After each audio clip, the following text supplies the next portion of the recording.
football, culture, movement. Yo, what's happening, people? Welcome back to another episode of FCM. Live in the flesh, live and direct in effect. You already know what time it is, the last one of 2023. What a year it has been. Of course, myself, Maya Wakwaji, the host of the most. To my left, it's only right. The last episode of the year. He keeps the tradition. He wears all black, black Scully. So you know what time it is. The cult hero, Culture Cams. Hello, guys. How are you? Hi, Cam. How are you, Cam? I'm in a good mood today. You know what I mean? I'm in a good hear mood. it. Yo. I hope the numbers are running up in there. Listen, Yo. Where y'all going? Where y'all going? Fill that up. Where y'all going? Don't run. Let's talk. Let's talk business, bro. Listen, I'm saying. obviously to my right as well, in the stellar colour, matching these dreads. The one and only podcasting Pepe, the resurgent.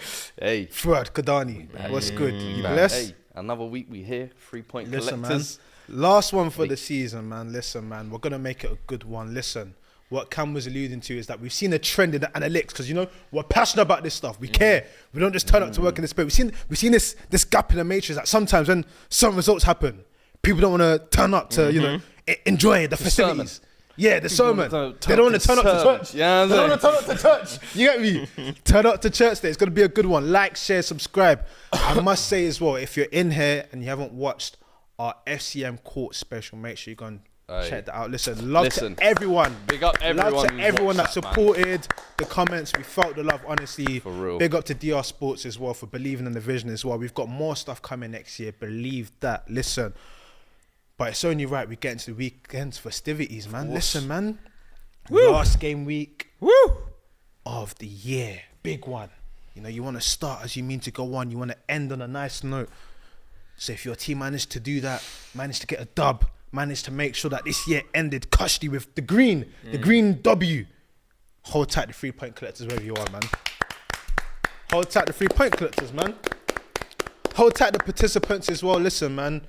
2 teams have to participate for a game of football to happen. So hold tight the participants. Big up yourselves, man. And hold tight the teams that, you know, the festive period is supposed to be one of jolly and good vibes. A lot of teams just didn't really get clicking in that period, you know. It's a moment of sorrow and upset. So hold tight them teams as well. Got a lot to discuss. Of course, the games we're coming after are the Spurs victory against Bournemouth and the Arsenal loss to Fulham. I think it's only right we start with Arsenal. So to give context, Arsenal lost to Fulham, London derby. That means 2 losses on the bounce, which also means they've won 1 game in 5. And it means in terms of the context of what we're going into, we're in a position where they were top for Christmas. They're now 3rd. 4th. They're now 4th. 4th. Going into the new year with their bitter North London rivals 1 point behind them, with Manchester City coming back to the Premier League as well, with a rejuvenated KDB. It's a very different scenario. Something just hit me. Arsenal ain't winning the league. Arsenal ain't winning the league. And do you know what? I'm going to go as far as to say they should just forget about it. They should forget about it. The Arsenal should forget about it. One win in From now. They should forget about it, bro. Listen, one thing that we always talk about is performances. You talk about things papering over cracks. You talk about how you look when you're winning, right? And this season, what we've all given praise to Arsenal for is them defensively, yeah? Them defensively. We talked about the triangle of Rice, of Saliba, of Gabriel. And each moment, we keep saying, eventually their attack is going to click. Eventually their attack is going to click. We're 20 games into the season. This isn't eventually now. This is what they are. Yeah. This is what they are. We're expecting them to just kick into gear. Where's the evidence we've seen Arsenal do that before? In history. You seen that? I ain't seen it. In fact, in this time of the year where you see Arsenal go the other way, do you know who I do see rise at this time of the year? Manchester City. Manchester City went away and came back to be joint points of Arsenal. And they're, what is it? 2 points off Liverpool, I believe it is. 2 points off Liverpool. Yeah. Man City should have come back and thought, we've got uphill battle here. And Man City have come back and saying, this is barbecue chicken. Come on, man. That's too easy. They got 2 of the best players in the league to come back. and they are 2 points off the title right now. Yeah. Liverpool have experienced players. I've been in their moments to win Premier Leagues, to win Champions Leagues. City are the all reigning conquerors. What have Arsenal done? Nothing. Really. They've competed for a title last year. Yeah. So going by evidence, for me, Arsenal fans should forget about it. Spurs are lurking. West Ham are lurking. All of a sudden, yeah, you're going to look at it and say, on points, don't be too dramatic. But we're looking at performance-wise. Martinelli, I took him to court for a reason, so I'm not even gonna beat that drum. Jesus. I took him to court for a reason. Bukayo Saka, we've said, he's getting the GA and stuff. That excuse doesn't run with many people. Yeah. We're always saying, we need more. I've seen people question Erling Haaland for his overall contribution, and it's Bukayo Saka. We should now start saying, you know what? The GA, that gimmick ain't gonna run, bro. The performances have dropped. Odegaard, a lot of what we expected Arsenal, this free-flowing football that we said Arsenal was gonna be, and it's going to kick in. I don't see it happening. And now I'm starting to see, now the pressure's coming on. 2 losses in a row. When do we associate Arsenal with that? I ain't ever seen a team start Christmas first and then New Year fourth. What the hell is that? Do you know what? What the hell is that? Bro, they've broken down in almost every department as well. It's not even just the attack out wide. Now they look completely different. Last season, you were seeing almost overloads on the right side of Ben White, Odegaard, Saka linking up. You don't see that anymore. You were seeing Zinchenko pick up these spaces. You had Jesus playing false nine to... That tweet you put out today as well, by the way, hit the nail on the head with the Martinelli situation where, he needs an overlapping fullback. And what happened to the days of just wingers being able to kind of dominate a game 1v1? And okay, we don't have that. But what they did have that helped them succeed last year, they don't have as well. And it's like the fullback's completely different. The goalkeeping situation, we know how that's been. So all they've been clinging this season on that it's going to get better is that triangle that you've been saying. Yes. That Rice, Gabriel, cool. We have the safety net of this. Can the rest of you turn up at some point? And at this point, as you say, 20 games in, bro, you can't look at it and give any evidence to say these are going to turn it around. And even if you look at the January window where you're thinking maybe at Liverpool, I think, all right, they've ascended. They now need to add maybe 1 or 2 pieces. They're serious. I'm looking at Arsenal's like, I don't know. I think you might need a little bit more than even we thought in just a 9. That's all they need. But I don't know. It is looking very shaky. But to rule the title out right now, Bro, you think they're going to win the title? No. I didn't think they were going to win it anyway. But the race, I don't know if I can close it off completely now. They're not winning it, bro. They're not winning the league, bro. This is where it's peaked. Last year, we had Turkish. I said it was going to be City and their closest rivals are going to be Liverpool. And we spoke about last season. Obviously, the big thing was 93% of the title race. They were dominating. They were in charge, and they let it slip towards the end. We have a circumstance now where Pep Guardiola has probably had his worst blip as a manager with Manchester City, right? Because statistically, the losses and everything that happened. Remember, we're looking at what's going on there. Statistically, it's one of the worst blips he's had as a manager. You let that moment happen and you've not capitalized on it. That's a big Liverpool have Salah going away from AFCON. Their forwards have not been firing. They're still in a situation where they've had to rejig a whole midfield. So the point you're making about how have they come together, they've not capitalized on the moment yet again. And now my thing is, do I have any confidence that what it takes to win this league, which is a 10, 11 winning game streak, do I have a confidence that Arsenal could potentially do that with Champions League to compete with? I don't know. Not given the way their forward line's performing. And then, so that's where the big question is. But do you not remember at the start of the season, this is exactly why I was saying I've kind of maybe got Arsenal to do a deep run in the Champions League. I said because I feel like because they went so close last year, they were almost going to be obsessed with going for the title this year, when in actual fact, City will always be there. Liverpool are better equipped, and it's like, title race ain't going to be as easy as it was last year. That was almost like a golden ticket and opportunity. But don't think that you've got to put all your eggs in that basket. Don't sleep on the Champions League as well. And that can be an opportunity to have some success. But the league, I always thought it was going to be tougher this year, for sure. I think it is. And the thing is, what Arsenal fans are starting to do now, or what I'm starting to see online and all this type of stuff, is the things that were being highlighted when you guys, or when Arsenal were on form. You know, the little things, Saka, the Martinelli, you're only going to turn what the Jesus, fluidity. The midfield situation's not looking too pattern. everyone was saying, no, it's fine. They've conceded the least XG in the league, blah, blah, blah, the Declan Rice impact and stuff. But now it's, no, we need someone that can pass forward. We need someone that can break the line. Now you're starting to see a little turn, a little shift in when it was all about solidity and you guys want to concede XG, you guys love Declan, right? Everyone loved Declan. I'm not saying all Arsenal fans are turned on him or whatever, but now it's like, now we need this. You gotta know what you gotta know what you're getting. That's the thing. You gotta know what you're getting. And these are moments and these are things that have been brought up while Arsenal were winning. So now that it's not winning, you can't now all of a sudden start acting like you knew all the problems all along. That's not the case. You know what I'm saying? I'm seeing Trossard sometimes they're playing the 8. Arsenal are not the only ones to have had injuries. That's the thing. Yes, they have injuries to Thomas Partey. They have injuries to everyone this season. The reason why I'm not even enjoying this season that much is because there's too many injuries. Brighton have 10. Newcastle have 14. United have 9. Spurs are playing an all full-back backline. Chelsea have had 12 out at one point. There's too many injuries that is kind of not making it quite that enjoyable for me. So they can't even use the injury excuse. Everyone is having to battle with something. The reality of the situation is Arsenal look totally different going forward and being that team that you fear this season compared to last season. This season, they are able to, you can come up against us, we can handle that. Yeah. But last season it was, you might get carried out in a stretcher if you play against Arsenal. Now, that's not so much the case. How much of that though is, how much do we have to discuss Mikel in that? Because I was just about to say, because the players are taking a lot of the brunt, I feel like, but at some point, you have to look at the gaffer, and he's the one that sets them up. Last season, when they were playing that fluid football, he was getting all the credit. Yeah. And I think one of the advantages they have almost in that Champions League is he's shown himself to be a tactically flexible manager. Yes. But it's like now things aren't looking as fluid. It's not looking as sharp as it was last year. Can we get some tweaks? Can we get some kind of innovation? And I feel like now is a period.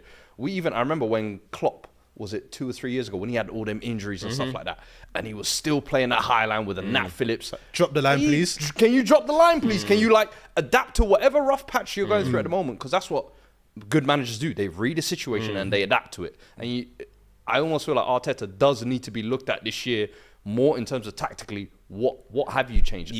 What instructions are you putting to these players? Because I don't feel like, for example, Ben White is giving as much support to Saka, and when he is, it's not as potent. It seems to be I don't feel like he's picking up well, positions. Yeah, like today I know Kivior was playing or whatever, but you just feel like the midfield with Havertz coming in. What was the reason for that profile and the dynamic change? Like, he has to be held accountable for these things. I'm sorry. One of the key things we've had as a constant discussion point here, of course, Havertz is good form. He's been praised for, but we constantly said that Arteta's season in many ways is going to be determined on how his signings perform. Because what is the signing of Havertz to do? Been unlucky with the Timber injury. 100% been unlucky with the Timber injury, but if everything else, is he there to backfill and make sure that if Jesus is not scoring we get goals, or is he there to solve a solution? Because obviously Saka left, Partey's not there anymore. What are you doing now? And we're now seeing, okay, don't get me wrong, Havertz is providing, he's doing stuff, but something is missing from this team. Let's not forget quickly, just last year as well, when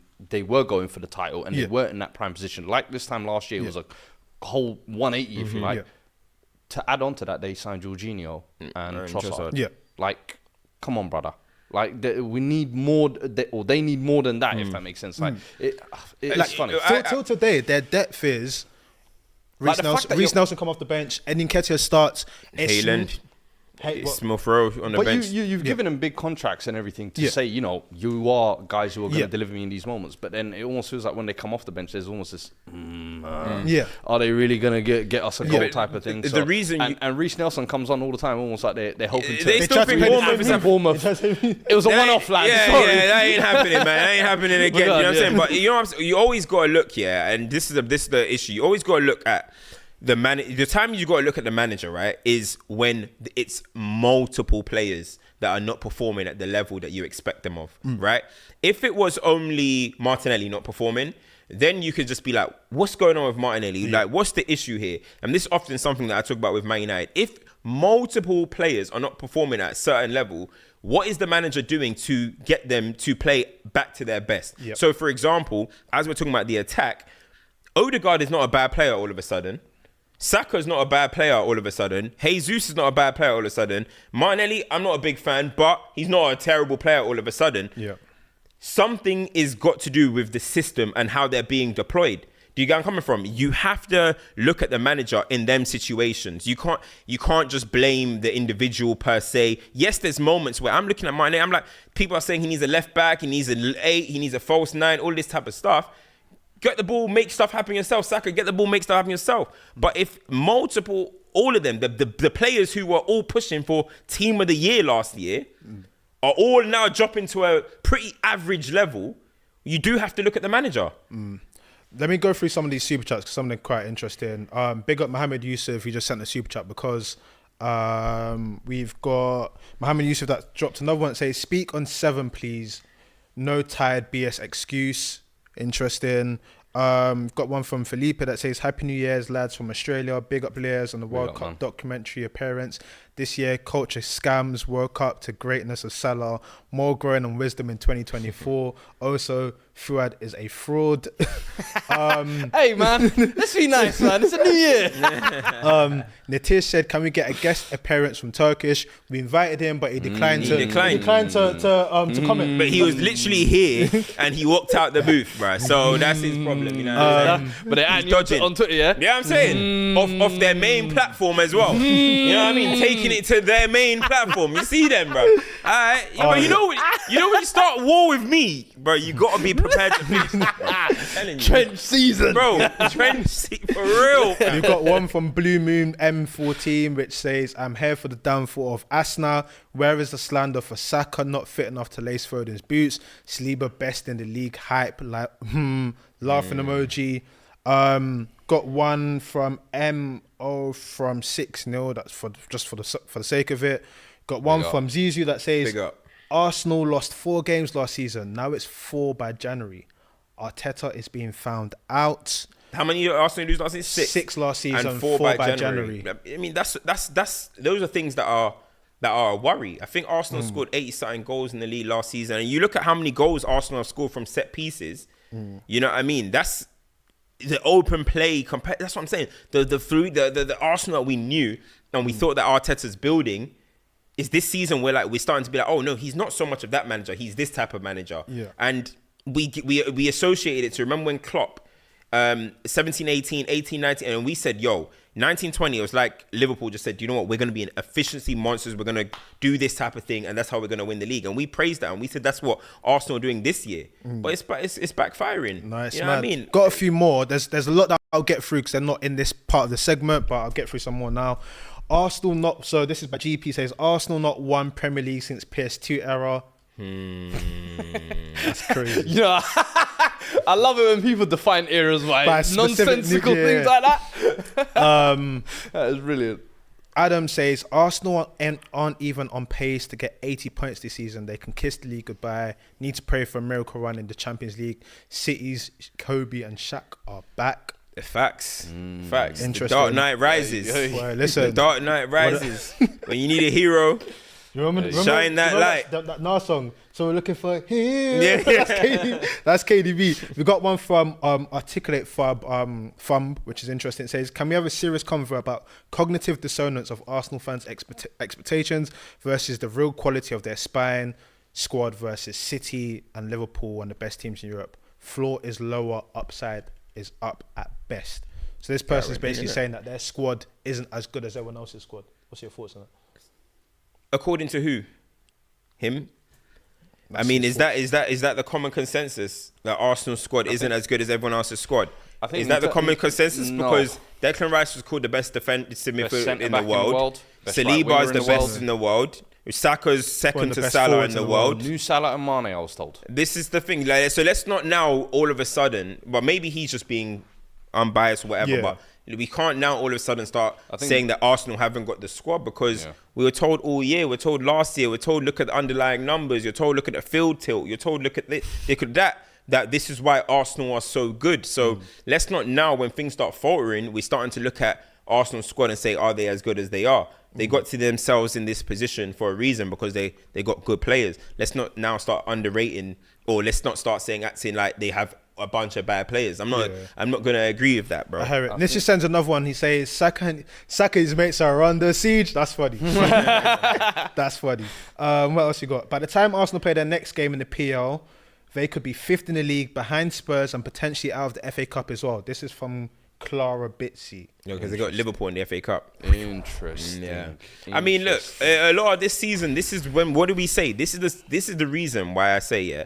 Remember, the two words I've kept saying when we keep asking each other about the title race, I keep saying champions respect. I'm just going to give them champions respect. Because these are the moments where every single game, and I'll name drop it again. When I was on the train speaking to Fernandinho, and he literally said to us, said to me, Liez and Sharky, he said, the reason why it's so impressive what Manchester City do is because every single game from now until the end of the season is a must win. Yeah. And 9 times out of 10, they did that. FA Cup, win. Carabao Cup, they'll win. Prem, they'll win and win and win. The pressure and the unity you require to do that is on another level, that's bro. Why that and second that's half what of the season when City that's do champions, bro, it's so important. Built different. January you get the FA Cup return, Champions League returning in February, Carabao semi-finals and final if you're in that as well, and then winning the and Carabao. March onwards, as you said, drop any points, you will feel it. And the thing is, what he did, what he said that Pep does as well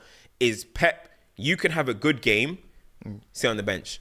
He'll bring someone else in because he knows he needs his whole squad. Pep Guardiola knows in the title race to win the league, and to compete on all fronts, not the title race, because Pep City want to win everything. Yeah. You got to use your whole squad, and that's going to be a problem with Arsenal. To go into the Champions League with the high pressure games in the Champions League, FA Cup and Premier League, is this squad strong enough to keep up with that? That's a debate. I mean, I know it's a clip and everything, but do you remember back in the day when they had what's the name of the Netflix series again? The one that Spurs All or had? Nothing. All or Nothing. Do you remember the clip of Fabian Delph losing his shit? And that's Fabian Delph, and he's saying like, listen, we have standards. Like, there's a certain procedure, and it comes with experience. When you've done something over and over again, you know what it feels like when you get the sucker punch. You know what it feels like when you need to put your foot on the gas. And that's why, to the point, the conversation we're having before about whether Arsenal can still be in this title race, their experience of this is very different. It's leading and letting it go close to the end and thinking that, you know what, if the runway was a bit shorter, we'd have got across the line.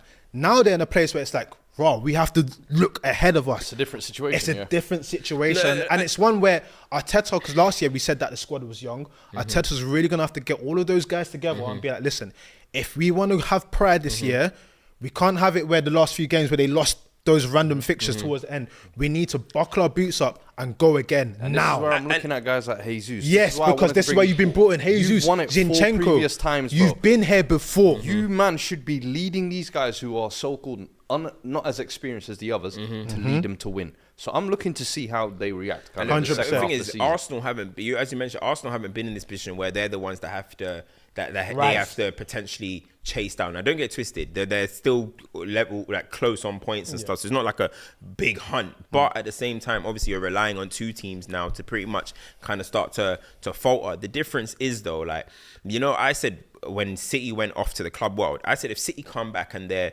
7-8 points off, let's say 10, whatever it could be, that's kind of suits them because they've done it before. Pep has done this before.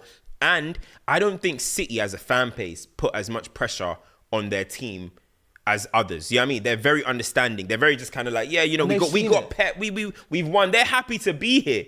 Whereas Arsenal, I don't think it's like, oh, okay, now let's step away from the pressure and let's do the chasing thing. Because every single game for Arsenal is a high pressure game, bro. It's a high pressure game because the fan base are very demanding, bro. It's a reality. They're a huge club. It's been a long wait as well. And that's normal. It comes with the territory. But now they're in a situation where the league is not over. Listen, the league's not won in December 31st, you get. But they have to. It can be lost. And they have to do now.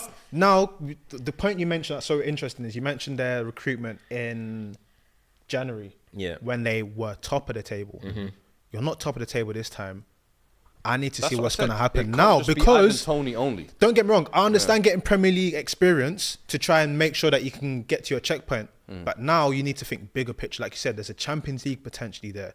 We can still maybe do something. City have shown that they can misstep the season. Can we have some players in now? Can we have some people that actually, for the first time, Bukayo Saka thinks, raw, maybe it's not just my position. Because we've spoken about this. This is what happens when sometimes a player has a position to himself.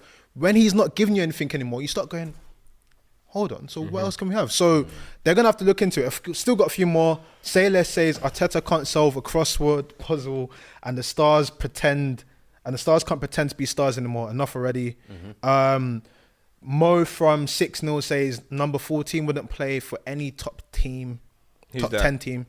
Number 14, Nketiah. When it all goes wrong, it's always Nketiah's fault, isn't it? It's always Nketiah's fault, man. It's always Nketiah's fault. This is an interesting one, maybe one that we can park for further conversations. But it actually goes back to what he said. Alex Warlius, apparently, if I've butchered, apologies if I've butchered that, it says no one is saying how easily Alvarez has replaced Rice. Well, they've signed three signings. To be fair, they signed Alvarez, they signed John Ross, and then you got Kudus as well, which that's all contributing to a good season. I said on JD, I said that's the business of the year, bro. Flipping Declan Rice into Alvarez, Ward-Prowse, and Kudus. You know how long I've been screaming. That is world-class business, bro. And you think about it. Business is business.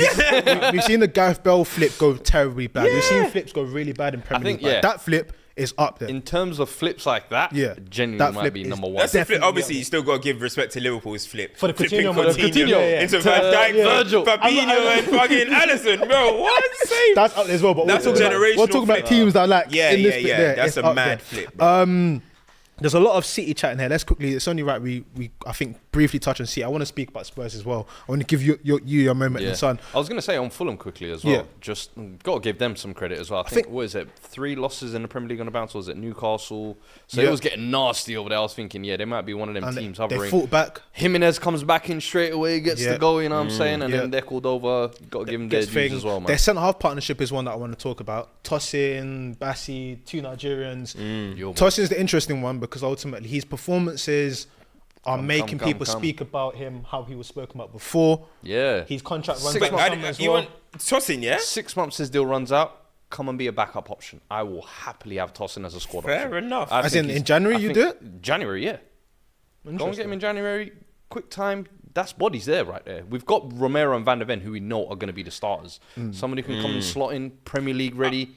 I don't think Bassi. I'm not a big fan of Bassi. I think Bassi's a bit clunky. I know what you mean. I mean, Tosin can cut through, but Bassi. I agree. The reason why it works is that you need the bruise on the karma. Yes. Exactly, and I think that they've got understanding them too.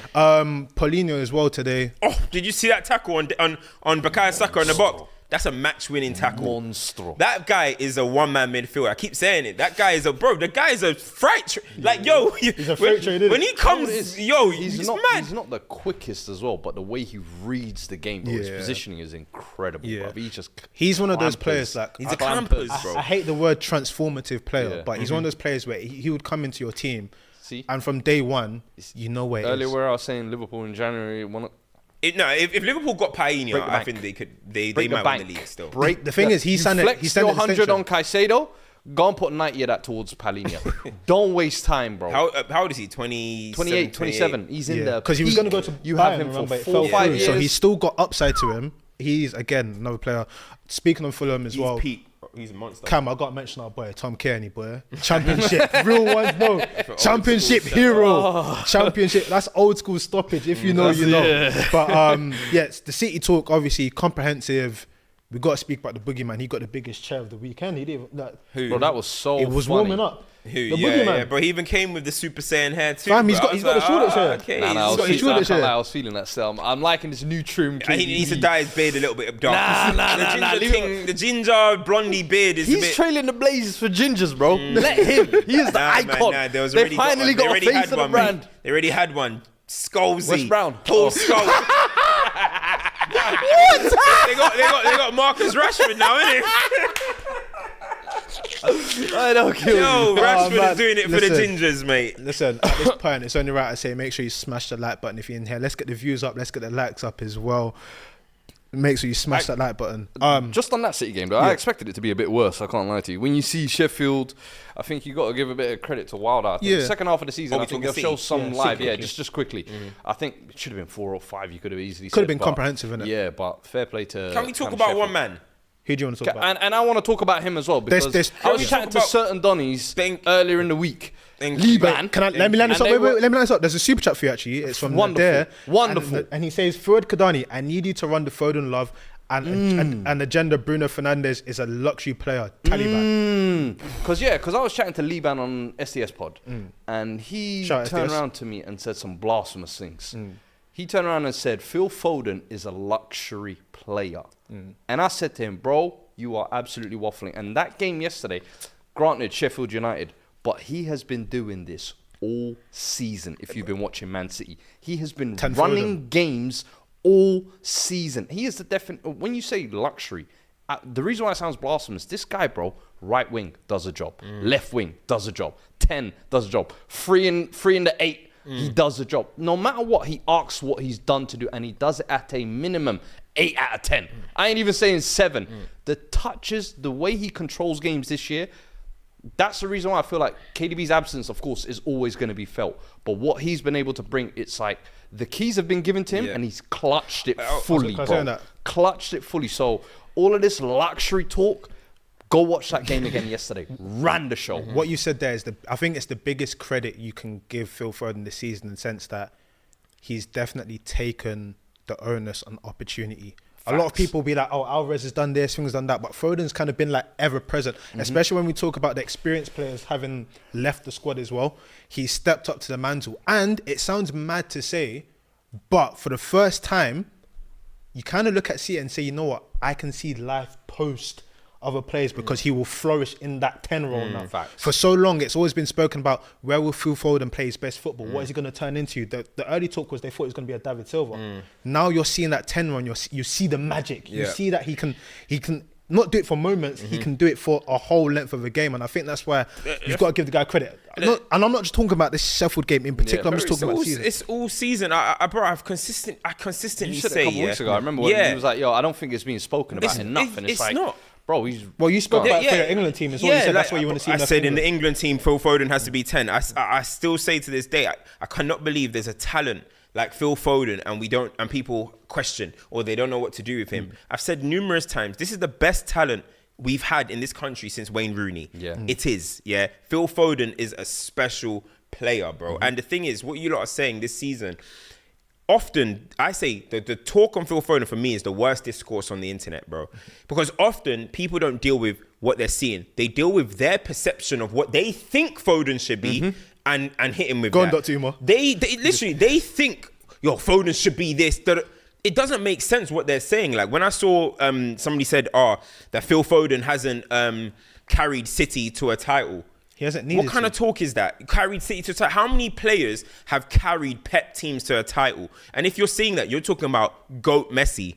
You're talking about even KDB. Has he carried? No, he comes in at clutch moment. Gundogan comes in at clutch moment. Bernardo Silva, 18, 19. Sterling. Rodri. You don't give a 24-year-old and just say, oh, he has to carry them to the title. And he's been with Pep Guardiola since he's 18.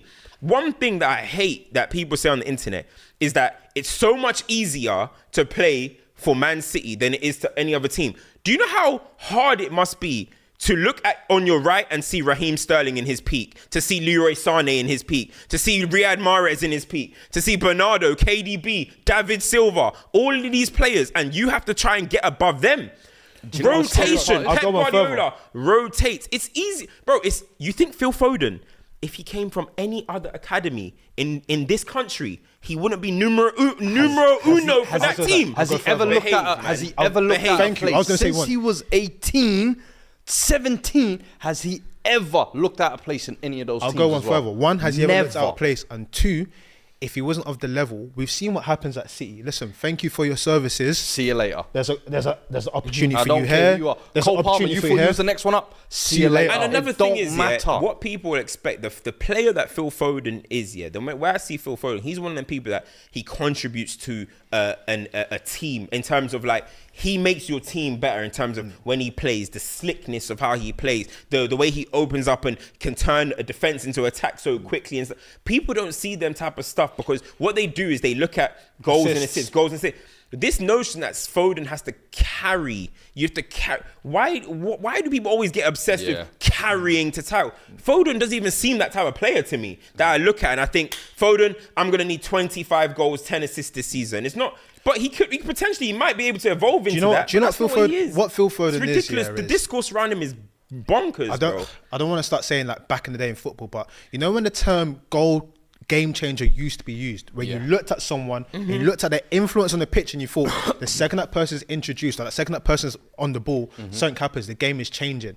That's what Phil Foden is at his identity. He will do stuff or he'll make something happen out of nothing, which then helps the team. He's the type of player where if he's picking up positions, what it does to opposition just makes life easier for everyone else.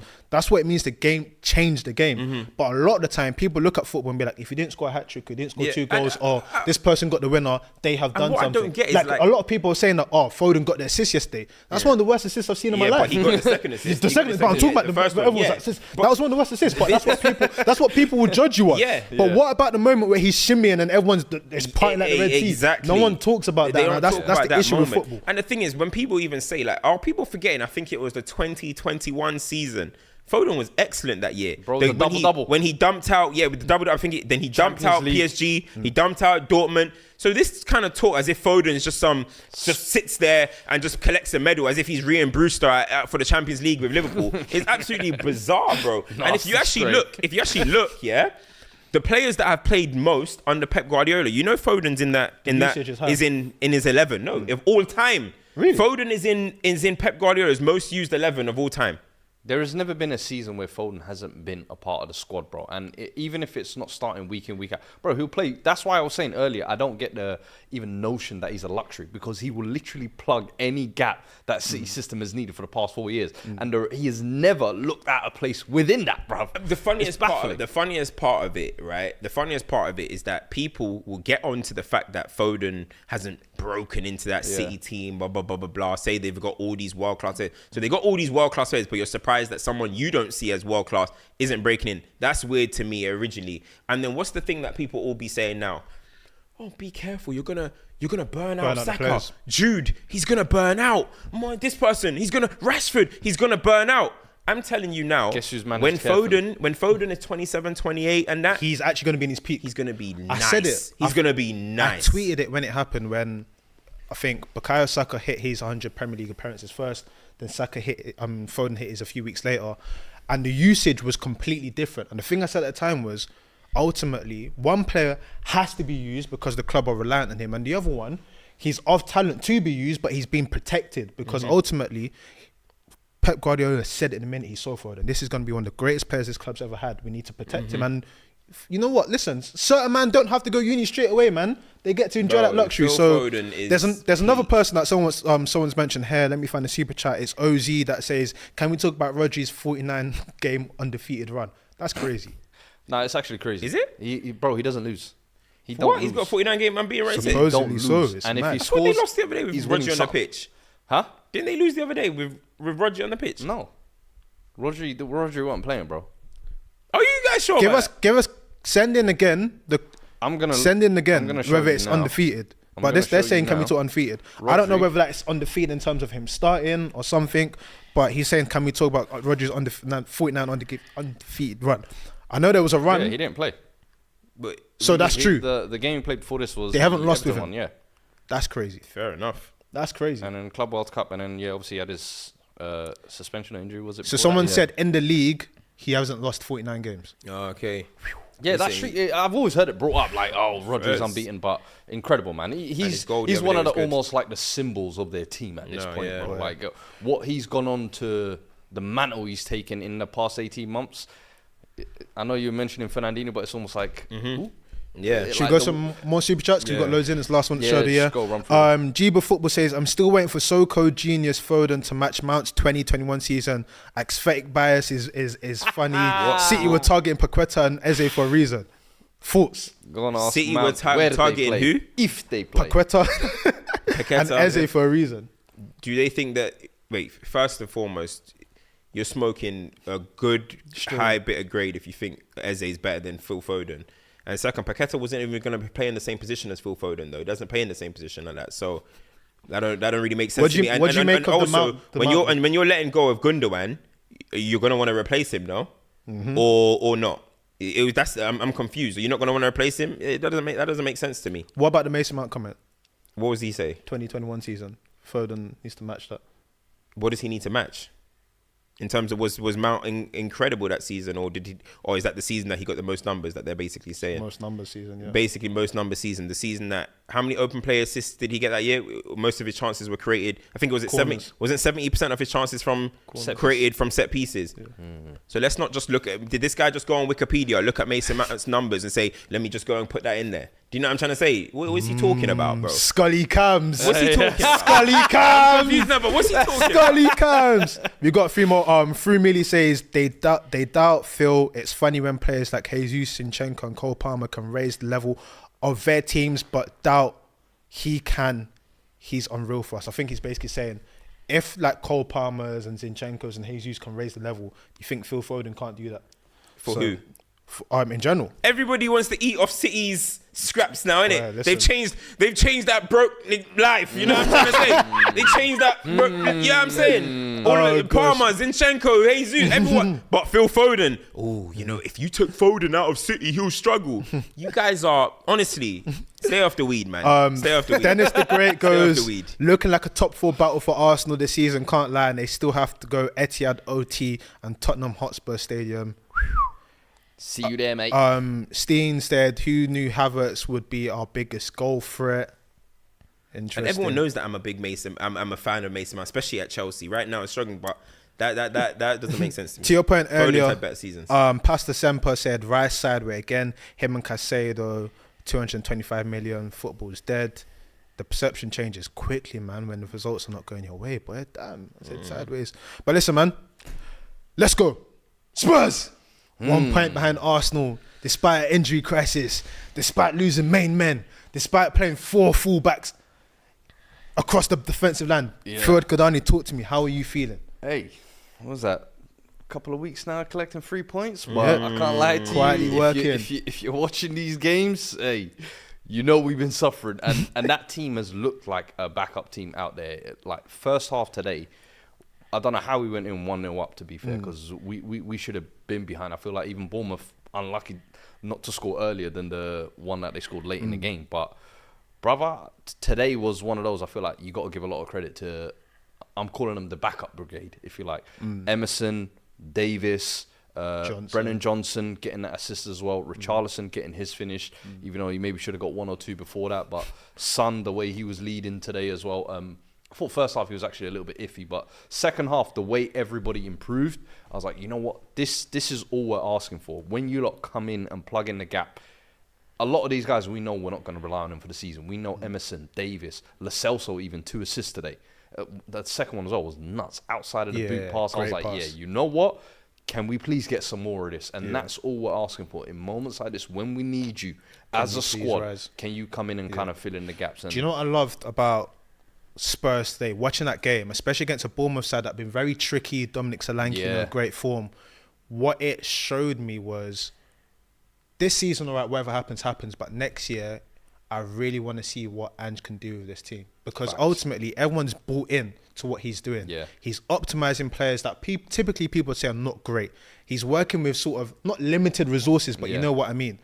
What can truly happen if he gets his foot under the carpet? And what it made me realise as well is Spurs have a really interesting opportunity. The teams behind them, I think, are just going to be battling each other. Spurs potentially could go up and whatnot, but there's cup football. There's one cup. Why are you pulling that? There's one cup in particular. I just clocked. This guy came in here and just said, you know, it's been a couple weeks of 3-point class. You guys have got cooked by Brighton in the midweek. What the hell? Yo, it just hit me like. I was like, wait. We don't count that in the schedule. He couldn't Man said, you know, there's a couple weeks of 3-point collection. I'm like, yo, midweek one, I just forget that we blocked that out. What the hell? You guys just got cooked midweek, bro. I swear to you, what the hell? The midweek performance was nasty, and that was almost like what I was anticipating today. And the first half, why I was so nervous, because I'm thinking, bro, if we get a repeat of what we, bro, that was just open season. on what Brighton did to us. They actually took us to school. Yeah. You lost the hipster code, you know. Bro, yeah, That's it was a hipster code. jewel off, and Yeah. we They lost that the one. hipster It was code. like, you know but what? they got it back in blood today, so it balances out. You couldn't even make the excuse of, we got injuries. Brighton had bare injuries Yeah. as well. And we James got Milner cooked, was bro. running it So back in the 6th. That was one of those, Yeah. but it was the 2 games before that. Yeah, We man. got back-to-back wins. So I excited on a weekend when we play Premier League weekend. No, way. on a real though, like that the FA Cup. Talk to me I because think- for me, I feel like you guys. You got Burnley. There's Bro, a great opportunity there, for man. me- Listen, I feel like in the league position, not much was expected. Of course, you guys started and everyone's like, "Is that title charge?" Not much is I feel like expected of you guys the there. first half of the season has been borderline perfect. But in sorry, terms Fred, of based the on where you rebuild. guys are on the league, yeah, you guys could essentially perfect coast to be in Europe next year. yeah, but where in Europe? where What do in you Yeah, want? because You see, Champions I'm League in trying to Europa. get Champions League. I'll be real with Yeah. you. I know Europa League is, it's an improvement on last year, but having seen the way we've started, having seen how Ange is able to coach this team even when we're down, you've now got January coming. Yeah. Every year for the past 3 years, we've been able to add players in January that have given us a little bit of a spark plug. I expect the same to continue, especially now you have a manager who you actually believe in. So for me, the thing where the league matters for me is as long as we get Champions League football, I want to be in almost like a weird broken off space where, all right, the title's a little bit too far, but then, you know, them scragglers behind, they're struggling as well. What's The been Brighton, Switzerland? Newcastle, United. I want us to just be in this nice space of fourth by ourselves. So that way, FA Cup weekends, I want us full lineup. I really want us to go all in for the FA Cup. I'll be real with you this year. How would you rate his season out of 10 if he was to get an FA Cup 10. and top 4? 10. 11 out of 10, I would even say, because when you talk about 2 days before the season starts, you're losing Harry Kane. All of those signings coming in, people having question marks all over them, people having question marks over him and his stature in the game, if you like. To do what he's done in a year where you deliver silverware and then you bring us back to the Champions League, bro. That's arguably one of Spurs' greatest managers there. I hear it, man. He's doing a good job, though, Kadani's army has said, Big Ange coached R9 back to life. Arteta rise, hashtag Jesus. You know what? Talk That to me is on one that. thing as well. As we Credit. always talk about the tactical improvements of Ange, but I think the individual improvements as well. I think Sarr, you're a massive fan. The goal he scored today, and it's a shame he went off injured. I think he might be missing the AFCON with that as well now. Damn. But the way he's improved players this season, Richarlison now I think has 5 goals in his last 6 games or something like that, or 4 goals in his last 5. Like, it's crazy. Son, we never expected this kind of redemption arc, if you like. And personally, I know he's gone back to kind of playing him in on the left wing. I preferred it when Richarlison was on the wing and Son was through the middle. But Porro, the improvements this year. Yeah. So you have to give him massive credit that it's not just, tactics and X and O's, but he's actually talking to these guys and getting the best out of them. Listen, people, we're nearly on 800 likes. Go and smash the like button. What I'm going to do now, I don't want anyone's money to go squander. I'm going to go through all the super chats, then we're going to have a bit of fun. Hit the likes. Hit the You're a like nice guy, button. You see, Leah's be ignoring some of these Listen, super man. chats, man. Listen, Hey, man. Listen. Production and Listen. producing. RETH Feeder says, Happy New Year, guys from Indonesia. Keep up the grind. I'm waiting for Turkish Rush's cams. Listen, let us know in the comments if you want a special Turkish Rush's cams. We will set up. Ain't no We're rivalry. gonna bring. This ain't no rivalry, What do you mean bro. ain't no rivalry? Ain't no I see rivalry, how he bro. subbed you on Twitter. I ain't no rival with him, bro. You know what I'm saying? I be Park doing Life my manager goes, can't lie, Klopp needs credit. How is this guy in his position he is with the whole midfield rebuild? Crazy managers, he always proves himself. Got to give credit to Klopp, man. I can't lie. I mean, if you told us at the beginning of the season Liverpool would be top of the table, halfway point. Brilliant job, and Liverpool have only lost 1 game this season, and that 1 game was against Spurs in a massive. Apparently, it's a cheating game, whatever. You know what I mean? 9 men. Liverpool have only lost 1. Okay, there's some games where it's they haven't looked the greatest, but to lose only 1 game so far, that's incredible, bro. Nah, a lot of respect, incredible. man, and especially when there was a lot of questions on Klopp last year from Liverpool fans. Liverpool fans were some fractions of Liverpool fans were saying, "Is his time up? Is he beyond it?" To be in this position now, Top gaffers do top things. You know what I'm trying to say? Yeah. do you know what the big dogs do? They rise. Yep. They rise. The facts. Frankie Fasthand says, Uncle Fuad, sorry, 1 point behind Arsenal after line slander. Best CB in the league, just 1 point above with Royal at CB. Uncomfortable conversation. Jiba Football came back and said, wrong. Mount's best season was 21-22. Go check the stats. I'm talking about when he took Chelsea all the way to the Champions League and wasn't a side piece. It was good. It was nice, but trying to gas that thing up. You know what I mean? Trying to gas that thing up. He was good, man. Hey, I like Mason Mount. I'm a fan of Mason Mount. Adam Goes Culture, you're United CEO. Who are you sacking for Eric Ten Hag? Who am I sacking for Ten Hag? Yep. Ooh, that's a good one, actually. We haven't got down that narrative Nah, yet. yeah. I mean, Of looking who's listen, next. But if you had to, if to be completely realistic, more realistic instead of unrealistic, because if it was unrealistic, you say stuff like Zidane, you say stuff like all that stuff. That's not happening. Zinedine Zidane. Zinedine Zidane. Zinedine Zidane. Bro, Zinedine Zidane. I love that clip, man. Zidanese. We're speaking Zidanese. Shout out, who'd fans, you for say? that. Real talk. Bro, it's hard, man. It's hard to think about, but I'd say the manager that's moving me at the moment, you'll probably say is De Zerbi. I like De Zerbi. I think De Zerbi's got the character.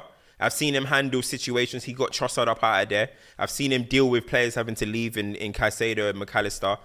And I think his football is brilliant and he's not afraid to stick to his principles. So that's a manager that looks impressive. And if we do have a structure, which we know that he thrives under, because right now he's at Brighton and they have a structure and we bring in a structure, then I'll be looking for someone to be like him, to be at the top of the list. I'm seeing us linked with like Graham Potter. I was going to say, he thrives in the structure. Xabi Alonso? So He who? thrives in the structure, Graham Potter. But he ain't got the personality for me. He's not got that. He's not got what I think De Zerbi has. grit. De Zerbi has that arrogance about him, and I think that's important if you're going to be top a Manchester United manager. Do you know what I mean? I've seen him improve players. He plays young players. Who the hell is? Where did Hinchellwood stem from?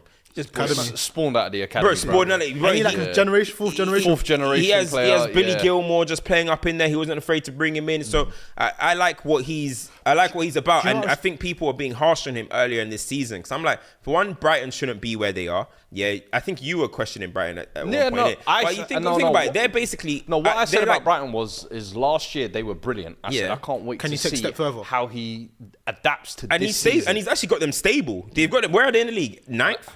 The only thing I would Chelsea, say, that's all. What do the only you thing I would want say them to is- now start pushing for top six? What I'm saying is they they with have Europa. Europa League as well. They top their group. Yeah, they topped Yeah. their group. I think they kept a couple of clean sheets in the last one. They haven't kept a clean sheet in the Premier League this season at all yet. Yeah. I think some of the results have been too up and down. if That's- you like, that's at what some- happens in But I think Derby, that's yeah. almost like a natural reaction to the European, Yeah. the injuries, the This rotation is he's had to do. Brighton. So Like, this is There's Brighton. two things I want to say about De Zerbi as well. I like the way that, you know, when some managers get experienced players to plug them in, and it's like, what have you done there? The way he uses Milner and Lallana is at Welbeck. Like, he Yeah, does yeah. it the right way. Is Also- it- One thing I also would as say well- is one it thing I too would big though, man? no, but one thing I would because you could say all of those things you're saying there, you could have said about Ten Hag before. But Ten Hag got the opportunity and he showed that bowled he's not it. That's the thing. We can't sit there with that mentality. Fingers burnt mentality. Yeah, because Yeah, Jose was a big manager. He didn't work. Yeah. So what now? If we go and get the highest profile manager in the world now, are we gonna say, well, it happened to Jose? So either way, we tried everything. We tried the club legend. We tried the legend. We tried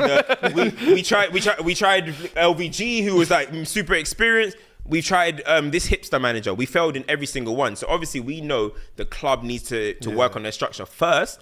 But at the same time, the important thing is you still need the right manager. I hate. We'll go talk about Man United later. Frankie Fast Hands also said the KD B hairstyle's looking ominous. I can't lie.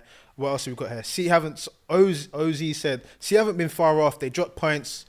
Their dropped points are literally from last minute goals versus Chelsea, Spurs, Arsenal, and Palaces. Their performances aren't bad. I don't know. We had a moment where we were saying that their performances weren't giving us life. I hear this point, but I don't know. At times, this City have just been bland. Yeah. But they cook later in the year anyway. So there's that. Fuad Kadani's army says Fuad hoodwinked Cams. Ajax scam for Anthony and Eric Ten Hag. What was that, sorry? we got him now, baby. Fuad lied to you and you basically bought Ajax. I didn't buy no Ajax stocks. I was on to Cam bought all the Ten Hag stocks. Anthony, that brother never fooled me one day. Not even one. After the Arsenal game, I said, this guy looks, even when he scored, I said, he looks a bit greedy, you know, but fair enough. Red 5 says Declan Rice, you should have signed for a big club. What else do we have here as well? Park Life. I've done the Park Life one. Football CF Candy says Street saying J. Cole is him. That touch for the second goal is crazy. Who's? Jermaine Cole. Yeah, who's Cole that? Palmer said that. Oh. You lot are Trying to getting dumb. You lot are getting silly with these names now. On that though, I can't lie. Chelsea getting that win. The performance at Kenilworth Road it's a tricky ground, eh? It's a tricky round to go to. I can't lie. Good to get the result. For the first time this season for me, first time Chelsea kind of looked comprehensively in control of a game. I think it was 6 shots on target. 2 of them were goals. It looked good. The one For 70 minutes. For 70 minutes. And then it just all went shits up. Thiago Silva's looking like fam. Hey, you're lost. You're lost. They went tits up when set man jumped on the pitch. Man said, I won't say their name. Yeah. Hey. On the road though, I feel like with Chelsea, obviously injuries have been tough, but what I liked from that performance was Noni Madueke, 2 games in a row now. Take the game by the scruff of the neck. Rise up. If you want your position, bro, rise to it. That's how you do it. I was so angry when you lot signed No him, bro. complaining, no whinging, no nothing. People have been saying the manager doesn't like him. 2 games back. First game, wins the penalty, takes Every penalty. time he's come on, he's made an impactful Something difference. happen. I know some people might look at him and be like, he's not the technician that Phil Foden is. He doesn't have that touch. But for me, I'm like, he's an athlete, bro. And I'm sorry, as a winger, He's got that's something what about you him. He need, wants bro. to beat the Someone that every time he gets the ball, he's looking in one direction. Yep. That's that way, bro. I've said, I don't know why Pochettino weren't starting him this year, because none of your wingers have convinced. None of your wingers have taken the position by the scruff of the neck. So why is he not getting a chance? Now you're kind of seeing him come in. that's how you but do it, man. I think what you said there, the mentality to just keep chipping away. Yep. And no toys thrown out of the pram. Yep. No subliminal tweets. Yep. No IG. Only blacked IG out posts about pictures. good. Only IG posts about good. Kept his head Faith down. in the man above. He will look after you. This is it. Cole Palmer as well. Got a shout out, man. I got a shout out. I need to hear this. I got a shout out. I think ultimately we talk about City, we talk about their, nurturing of players. It's no surprise that a talent like Cole Palmer gets produced from that academy. Yeah. It's no surprise why more teams shouldn't just raid their academy for good talent. This is someone now, another game, another goal and assist contribution. I think that's 4 games he's done that in the Premier League this In season. the 10 as well, by the way. In the 10 position, he looks comfortable there. assist, Is that permanent solution for the 10, you would say? I think Jackson is going to AFCON. That leaves us with Nkunku and Broya. I think Nkunku plays your 9. I think now Nani's showing that he can play in the wing. If you look at our forwards, they're actually getting goals and assists. a little bit. So yeah, it means that you can play Cole in the 10. I thought the game that we did the watch along for, I felt like he wasn't adjusting to it properly. Yeah. But he shows that he can do it. He can perform there. He's got the ability to do it. So honestly, I just respect players that play ball, man. It's different. You know, all these days we'll talk about athletes and whatnot. That's a footballer. He gets the ball. He knows what he wants to do. Everything just looks cute, Bro, the precise. second goal It's just second insane. goal was the epitome of And you that, got bro. Jackson, Baller. great pass. The way he just rolled the keeper, I'm like, fairs. Baller. Then Bro, he it's made the like, ball bubble. you've got, you know when Yeah. the stamping behind you. He's Made like, the come, ball come. bubble. Yeah. Safe. Absolute baller, And bro. he swapped foot as well. Like he was dribbling with it. And then it wasn't just finished after that as well. It's like, Footballer. let me drag it this way so Osho runs into the goal. And you know, we talk about footballers having this arrogance and self-belief. You look at him and you can see it. You can tell that he thinks he's a footballer. And I respect the fact that again, I said it before, he made a move and he's doing it. They say, this is this thing that came out, people's thoughts, that's 21 and under. Jude Bellingham, 15 goal contributions, Cole Palmer, 12. Like, he's delivering where he needs to deliver. You can't Palmer's say penalties, isn't it? Yeah. Nah, Palmer's a baller, and you could see that at City. He took every time he got a game, he looked quality. The cup games, he would get on score. This season, he started well as well. He scored in the Community Shield, he scored in the Super Cup. Cole Palmer is just a baller, bro. And you see with his he just got IQ. He just understands it. You give it to him, he passes it to you, you give it to him back. You know what I mean? Some people you just look at on the pitch sometimes, and you're just like, I can just tell the way you want to play and your mentality. It's just a level above. You know what I'm trying to say? And he looks like Chelsea's best player, bro. 100%. And I think moving to Chelsea in the summer, best move for his career, to be fair. Rather than almost, I think everybody would have loved for him to stay at City, go through maybe Foden 2.0. Who knows, maybe 3-4 seasons down the line, he would have been the player that we're seeing now type of thing. But I think going to Chelsea, you guys needed to give him almost that responsibility. So you're forced into it. And now it's like, I'm looking at it like, bro, England squad, What are we saying for the Euros? Yeah, He's might be already a in the wild squad. card, innit? I'm looking he at got it into the like last squad, didn't he? He's got to make that squad, surely. Yeah. If he keeps up this form till the end of the season, outside of like the starters who okay, Foden, Bellingham, Rice, in the 10 position, he can cover on the wings as well. Yeah. I'm like, versatility wise, I think you definitely maybe It take might be an option. It might be an option. Mohamed Abdullahi says, what do you guys think of Cole Palmer? How good can he be? And is he a better as a cam or a right winger? I feel like he's one of those players where his position doesn't need to be determined yet. Yeah. I feel like just because of his IQ, he can Let him flex. do both. I'm not comparing him to Foden, but again, they come from the same place. Maybe we can play you wherever. understand that you can play wherever. Exactly. Yeah. That's real football. I think he can be a top player, man. I've always said it, and that's why I was so gassed when we got him. But I feel like with this moment we're in now, if not for that stupid Wolves result and another stupid result, whatever it was, Chelsea are now getting players back. You're now building something where you're high IQ players on the pitch at the same time. There's no reason why a run can't establish. We're in the semi-final of the Carabao. I want us to be winning that. FA Cup is still there. I mean, we're 3 points behind United, who are just a weird place. We ain't the barometer for nothing. No, but I'm Don't worry about us. You're 3 points behind United, ain't you're a it? checkpoint. You're still ahead of us. Damn. Right now, we're still level on points. It's a low checkpoint. I know, but we're still level on points with Wolves. That's where our Don't season let me has been. catch you up. Hey, you know what? I was looking at the underlying stats. Definitely concerning me a little bit, you know what I mean? Because, bro, I looked at underlying stats, yeah. If you look at United's XG and XGA to where their expected league position should be, we should be 14th. No, if you look at Chelsea's XG, XGA, combine it, We should be high, they like should be fifth. Exactly. They should be fifth. Well, yeah, they Exactly. just haven't been finishing their Yeah, chances exactly, and then yeah. getting punished with like 1 or 2 silly mistakes. They're not every decisive enough in certain defensive Yeah. moments, and you still conceded 2 Even against that 2. game, I was going to say, that game is a prime example of it. Offensively, you're not decisive. So- the what's the word? Like the 80% of it is cool, but that decisive 10% on each side, And that's isn't- where, isn't it? again, you have to look at the manager in terms of, okay, what can you do to shore this up a bit? Attacking wise, we still look a bit stiff because we have centre backs playing on the full-back positions. Centre half partnership still keeps changing.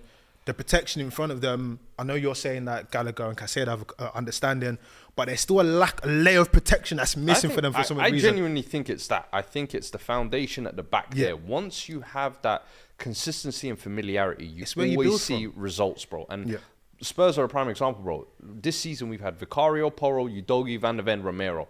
When we had that 5 consistent, you know what you're getting every week. When you're chopping and changing your centre-back pairing, they're not going to get that connection. You've We got a changed centre-back goalkeeper. playing completely out of position first time at left-back. You've got right-back, left-backs playing at right-back. So, and then the midfield, I feel like now with Gallagher and Caicedo, you're starting to get a connection there. Before you were still trying to figure it out. Until you get that foundation locked in, that's you're not going to stop Uncertainty. conceding these silly moments, silly goals. And you're lucky Luton didn't have better quality because they could have easily turned that around, in my opinion, 100%. if they were better. Shout out Adebayo, Yes. though. 5 Shout- goals. Hey. in the Yeah. Prem. Yeah. You know Real what? talk. That's a real talk. one. You want to, you know who deserves a shout as well? Who? Ross. Yeah, Ross Barkley. Barkley. Yo, Throwing he's back trying to years. come to the Euros. fam. Nah. Yo, you know what? We're saying we need that little 8. Nah. Bro, he's playing Yeah, DLP. Hey, this is why England fail. You see, DLP. shit like this. Man will have 2 months and be like, yeah, get him back I in couldn't tell if England. that was Ross Barkley or Polo, mate. Bloody hell. Bro, do you know who's I always see? Doughty, the left wing back, is he's it? got energy. Bruv, no, he's got a left peg, bro. Yeah, but he's got the has energy. a He gets up and down lefty, as bruv. well. I'm like, I'm watching you. Yeah. Other thing, speaking of Spurs and Chelsea, Yeah, go on. Gallagher. I've seen your tweets and Hey. Do whatnot. you Would know you take what- him? Does he improve your Would you team? sell him? I would not think, sell I think Gallagher. that's the more alarming thing. I would is not sell for me, it's a move that obviously he comes in and adds body, but does he become a certified starter straight away? No. For me, I'm baffled by you lot even considering this sale for me. Todd Bowley, He's please. one of your best midfielders this season. He's been wearing the captain's armband. He's one of the academy graduates. And then you're going to go and sell him to a rival who you historically don't do business with.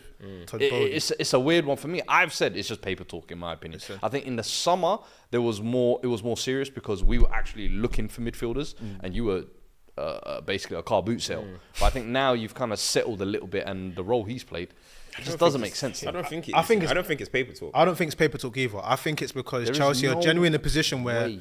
FFP, selling your academy players is 100% gross profit. But my thing is, there's other players that you need to look at and do like 1 + 2 + 3 + 4 and get a cumulative sum. You don't sell players. Imagine what that does to the changing room. Like, you don't sell players when they're in good moments like that. Yeah. If Chelsea were to sell Conor Gallagher in the moment that we're in, it would tell me everything I need to know about this club and where we are. Because then what happens to rewarding, merit. people for merit and doing well? Yeah. So what are we You ultimately? lot need to start turning on that board ASAP. If Conor That's Gallagher goes, that's the FFP. That's definitely an FFP decision. Obviously, look, I know Chelsea fans are probably going to look at it as well. Obviously, you as well. There's some similarities to kind of like how McTominay came into Man United. You know what I mean? Jose needed something. Poch needed something. Somebody that's kind of an example to the per se talented players to kind of be like, this is how you behave. And if you behave like this, you're going to play in a team. And I'm guessing that's what Conor Gallagher is, isn't it? But in long term going forward, I think there's still a lot of Chelsea fans that probably say they don't want Conor Gallagher to be a Chelsea starter. But in this persistent moment, I'm saying like yesterday I was saying results. Yeah, I mean, people are saying, Caicedo and Gallagher are getting run through, whatever. Cool, whatever. You can say whatever. But what I'm saying is results. Chelsea are in the phase now where you need some results just to steady the ship. You're already seeing, as we just said on the XGA, blah, blah, blah, blah, that you guys create chances. You guys just don't score them. You know what I mean? You're not decisive in certain defensive areas, but you create a lot of chances. You think are you top for big chances missed this season? I think it is. Maybe. So that means you guys are often getting into attacking areas to be dangerous. You know what I'm saying? So it's just a little bit of things that you need to sort out. But right now, you will not lose your way to the top. You need to get a couple results. And your season, you're not going to get top 4 or whatever, but you need to get some results at this certain moment. But while still work on things, but someone like Conor Gallagher helps you get that at this certain moment. You know what I mean? In where you are. If it was 2 years in now, if it's your Poch's second season, question marks, like Ten Hag, question marks, boy. But at this certain moment, just try and get some results. And I think Conor Gallagher allows that. You know, go on. I dare you. Throw Enzo back in. Go on. Chuck him back in. Let's see what happens. Let's see what happens. Listen, man. Let's see what happens, bro. Let's quickly touch United. Smash the like button as well. We're nearly at 1K. Make sure you get there. Big up everyone that's inside someone as well. said leaving United for last is nasty work. Hey, man. So, You man, don't be getting 200 this is the only way to enter the new year. Exactly. 9 losses for Ten Hag. Bomba clot. 9-10. 9-10, boy. Or 10-10. I think the most damning thing from that game was after the press conferences, and a lot of United content creators, personalities have been saying that they are shocked by the way he speaks in press conferences. It's when he came out and he said that there was nothing wrong with Maino. It was a tactical decision to bring him McTominay. Guy's clueless, man. You're saying you completely washed your hands off him at this point? Yeah. Ten Hag. Yeah. Ten Hag. For me, Ten Hag's done. Ten Hag's done at Man United. I mean, come on. This is the worst season ever that I've watched. People are gonna say David Moyes, don't be revisionism. David Moyes and Ollie's final season, Rangnick, whatever. Rangnick was just a madman. He was very, He was very toxic in a way, whatever. Wasn't really a manager. But he wasn't even a manager. You know what I'm trying to say? This is the worst season. We've got 14 losses before New Year's. We've lost 9 in the league before New Year's. We are 18th in the Premier League for most goals scored. Only teams worse than us are Burnley and Sheffield United, I believe it is. So we literally look like one of the worst teams. And I don't even know how our position in the league represents where we are. It doesn't make sense to me. -5 goal difference, conceded 15 goals in the Champions League, more than any other English side ever. It's the worst I've ever seen Manchester United. Like, it's so inspiring on the pitch. We don't create many chances. We concede a lot of chances. There's nothing. And then when you're making decisions, like bringing on Scott McTominay, who 9 times out of 10 is only in the team because he's nicked a few goals in the past couple of weeks or whatever. You bring him on at number 6, where he's not even going to get in goal-scoring positions, where the only number 6 that we have in this particular moment is our academy boy in Kobe Mainu. He comes out, and we concede by 2 cutbacks with McTominay ball watching. That's a damning indictment on this gaffer, bro. Like, people want to do too much. Talk about the Glazers. They want to talk about this. They want to talk about that. This guy's not good enough. It's the reality. This guy, he did not show enough last season for you guys to think he has this unlimited credit in the bank. Last season, he did what he needed to do, got results. Everyone walked into this season and said, we want to see something different. We want to see a certain style. Cool, that has not come. But even the results are going the other way. These players are not, they are some average players, but trust me, he's making some of these guys look a lot worse than they are. Do you think he's thrown in the towel? Ten Hag? Yeah. No, I don't think he has. I think this is who he is. I genuinely think this is who Ten Hag is, bro. And for me, it's just a mediocre manager. He's not that good. I saw him saying, obviously, after the game that, you know, some of our players are going to be coming back in January. Things should improve.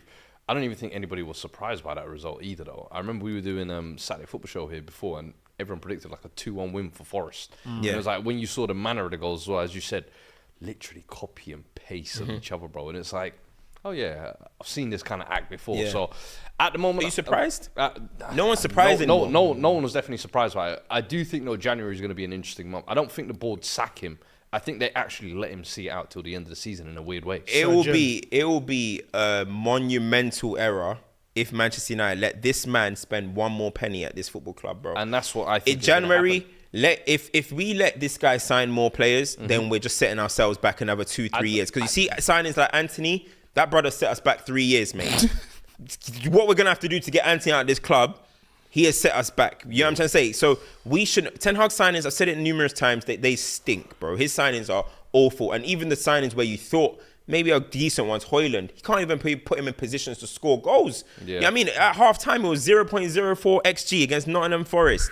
This guy is just not good enough, bro. And it's the reality. We cannot let him spend more money. But what I saw is that nothing will be approved unless Ineos or whatever have some form of green light on it. But I personally think they should be already thinking about a contingency plan to how to get this guy out and get a new manager in. And if that's in summer or whatever, cool. But January, please let's not do anything, bro. Because this guy, he's running the club into the ground, mate. Mohamed Yusuf has said, Cams, would you take Inzaghi for manager? I like Inzaghi. I'm not gonna lie, I don't see enough, but from what I've seen of him at Inter, I'm actually impressed. I'm not gonna lie. He was one of the people that I had on my little time to watch. I'm now in the zone. I gotta start looking at managers. Now I'm in that little. I was gonna be watching random games on the timeline. Like, wait, you see that DeMarco, top tier left wing back? He's gonna start doing stuff like, I've been analysing, and there's this one manager in South America. Gallardo. Andy has said, question Gibbs' white record fee, top baller. Great player. Baller, and he put our captain to shame. There was night and day between him and Bruno on the pitch. Do you know what I'm saying? If I didn't know anything, do you know who I think is the one that's called world class? It's Gibbs White. You know what I'm trying to say? Like, these are just the standard fundamentals of how to be a good number 10 or a good advanced 8 and stuff. But Gibbs White looks a lot better than Bruno was. Do you know what's so crazy? He grew up a United fan. Yep. I saw an interview the other day of him saying Rooney's his favourite player all time growing up. He said it was personal and then he modelled his game around skulls, basically. I'm thinking... Alanga said it was personal as well. What? And that was the other thing. I was like, hold on, 2 United boys cooking United like this. It always works this way, doesn't it? You see the man them dancing in the change room as well? Well, my thing is, though, like, honestly, like, how do people have... Like, what are people hanging on to when it comes to supporting Ten Hag other than blind faith? Other than the fact where it's like, we just don't want to go through this cycle again. Forget about that. Are you impressed with what you are seeing Ten Hag display at Manchester United? That is the real question. Stop talking about, we're burned. 90% would say no, but I think going back to Liban when I was chatting to him, I think that's the thing. And for me, that's where I kind of hear it a little bit, because I've almost been in a club that has been through those kind of repetitive cycles. Yeah. Sometimes that's why I was like, yo, Jose, I don't care. Let's stick with him. Just to end the cycle, I want to stick with him. And sometimes you almost feel like sticking with a manager can sometimes make it better for you, because you're going to get... But as you say, it could also nosedive the situation. It could get even worse. Yeah. And then for the next man who comes in, if you like, we kind of got lucky maybe with Ange, where he's able to kind of really come in and take the reins on his job. Imagine we got someone else in and they weren't able to. This guy's dragging us into... It's been Conte, it's been Jose, so... But the thing is, it's a double-edged sword. Ten Hag is a plaster over open cut wound. And people are like, whoa, there's a little bit of blood stopping. Open what? Open cut wound. Okay. Like, it's like, there's a little bit of a thing where it's not doing anything. Like, it's not doing anything. The situation at United was bad. He's not coming and made it any better. That little... Bro, he's made our team worse. Yeah, it's the but- worst we've ever been. Oli? Yeah, but what He's you have made to us remember- worse. He's but what- worse than Oli. but what you have to He's remember- worse. Nah, man. He's I worse. want to get Cam's Ollie and Ten Hag Cam's side by He's side. worse. I think it's kind of close, Bro. you know. I don't know about worse. He's worse. What you have, He's but worse. what you have to remember though is At least under Oli, there was some exciting counter attacks, bro. but Cam, He's what- worse. Cam, what you have to remember though is, remember we even have video proof. There is that one moment where, for a little bit, forget about this season, it felt like there was upside because Because of grinding out results. 100%. We have been an absolutely. You know what's so funny, right? You're talking about, oh, there was a certain moment. We had a great moment in which people seem to only associate it to Rashford's purple patch. So was that not maybe Man United's purple patch? Because we fell off once Rashford fell off. So was it a purple patch of Man United or was it only a Marcus Rashford purple patch? Because in that moment, we won the cup, we beat Barcelona, Stop right there. 2023 has been a disgraceful year. A disgraceful year. Like, it has been a sham. This year has been shocking, bro. It's not just started from this season. It started from March 2023. It started from pre-season when our youth players were looking better than our first team. And it's carried on to this season. Mandem, in September, I sat in this same seat and said our season's over. And they abused me. What is it now? It's in hell. We're in a graveyard, bro. We're in a graveyard. That's on Brando for the Red Devils. You get me? Graveyard. Shaitan. Yeah. Shaitan. Yeah, Man. you know, I they like thought that they could wear the Red Devil kit and get away with it. Go to hell, man. Stay there. Frankie Fasthand says, Uncle Scams, I'm genuinely curious as to how players like McToms, Martial, Shaw, etc. are still in the team squad in 2024. What is it about Manchester United? Hoarder players, man, and the fans gas them up. You know what I mean? The fans, you got Luke Shaw's world class and all this. Move these guys on. And what you lot are saying about some of the fans, obviously they're gonna be kind of scarred by sacking managers and blah blah blah blah blah. Listen, first and foremost, this notion that Man United are not a sacking club. Man United are a sacking club, and we always have been. We fell into Sir Matt Busby. We fell into Sir Alex Ferguson. Can somebody talk to me about Man United post Sir Matt Busby to Fergie? Do you guys think that we went from the Busby babes straight to Alex Ferguson's class of '92? we had to be in the trenches, man. We had to end up getting to Fergie. Ten Hag is just another one. He's just another Ron Atkinson and them man there. That's what he is in the cycle. That's what he is. The biggest change, yeah, bro. The biggest change in Manchester United's history, yeah.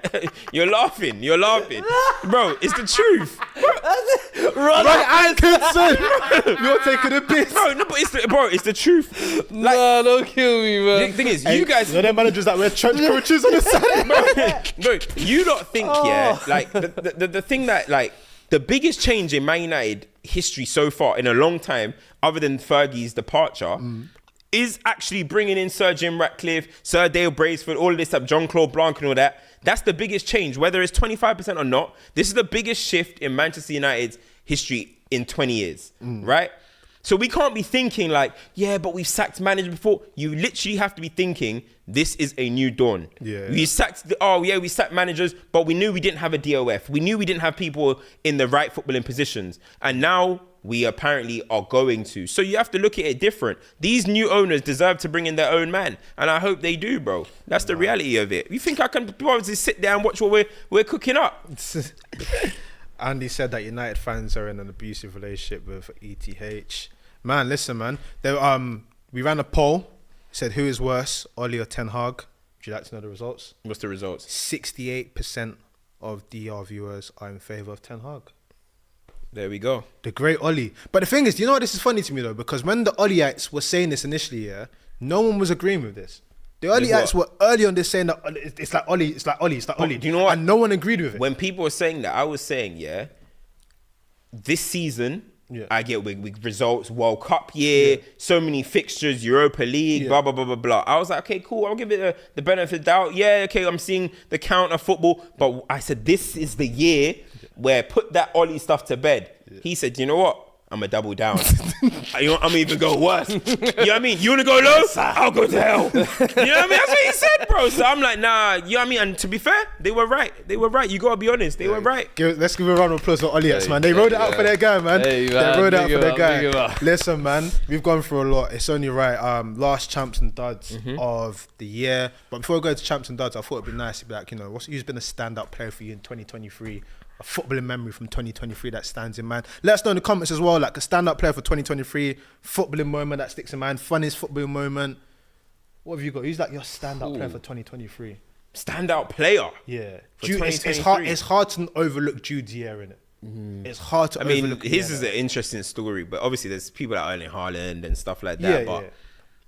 A standout player. Who's yours, Fuad? For the calendar year, I'm talking. Is this best player? Is this best player or not like best player. something to you? Yeah, like, something to you, not best player. Okay, maybe not to me per se, but Yeah. I think Declan Rice.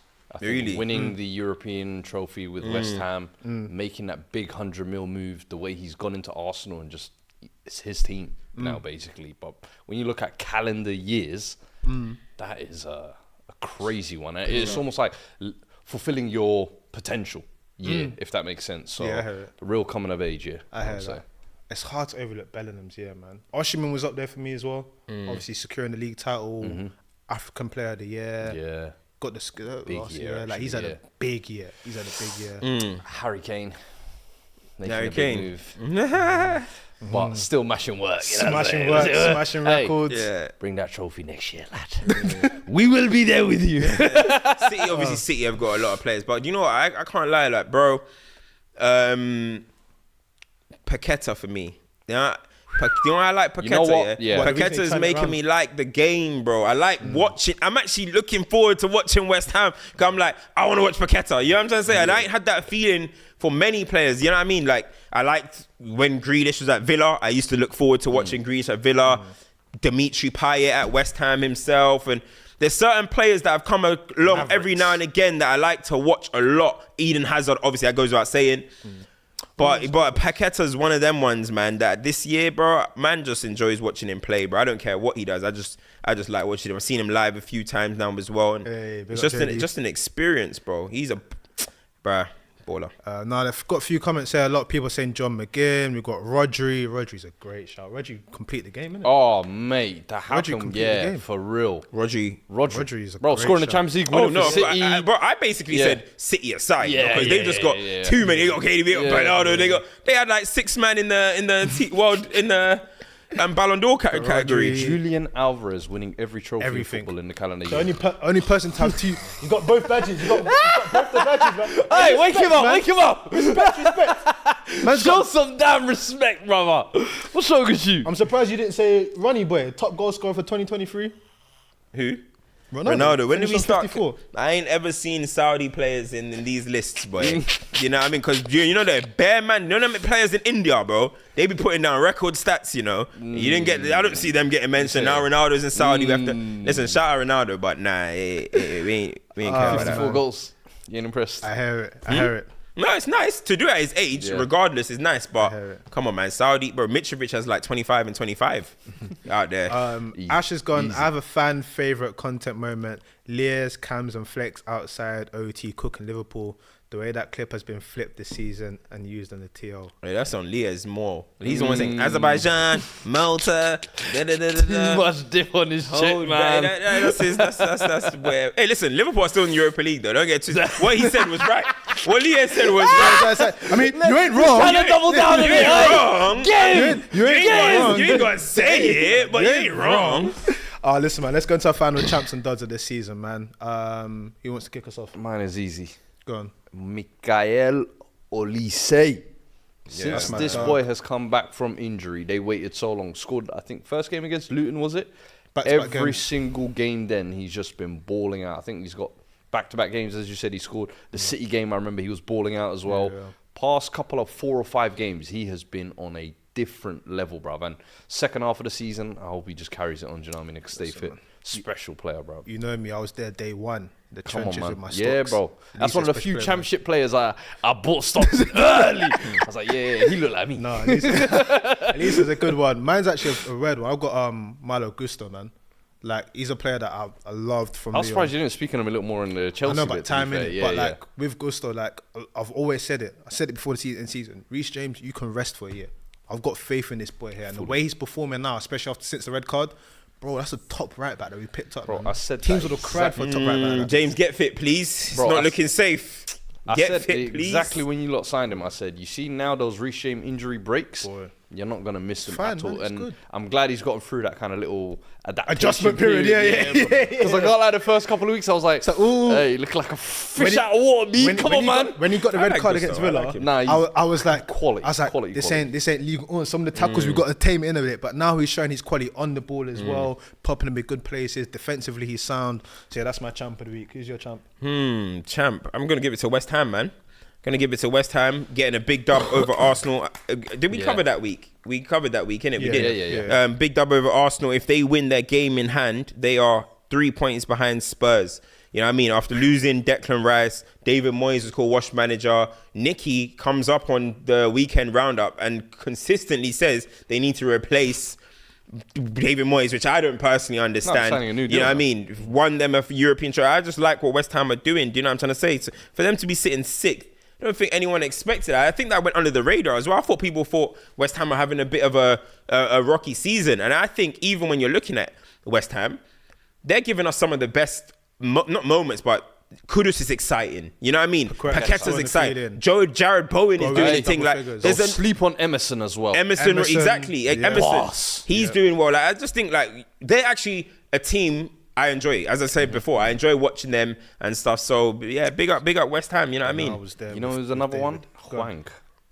Hwang is killing restoring it. the feeling. bro. Pep, you messed up. He's Now killing got it. 10 Premier League goals this season. madness. The form he's on, ever since Pep put that battery in his back, he has never looked back, bro. And On that point- I remember start of the season though, we were looking at Wolves and saying like, oh, they're gonna have a goal scorer. Can someone step up? And he just said, yeah, watch me. Like, and if you watched the game yesterday as well, he when he's running with the ball, you can feel that confidence. you know, like Gary O'Neill's doing a great job. proper job, bro. Great Proper job, gaffer yeah, there, man. Real men right there. Real men. Real talk. men. Proper. What you said about Hang, I like the fact that there's this sort of like, I don't want to call it like the lower end, but there's sort of like goal scorers popping up over the league. I like it. It's old school Premier League heritage where you're looking at like, Yeah. what are you doing here? Yeah. It's good, man. It can't just be a 2-horse race. Sorry, Let's get some sorry. other people in I it. got one more champ. Go on.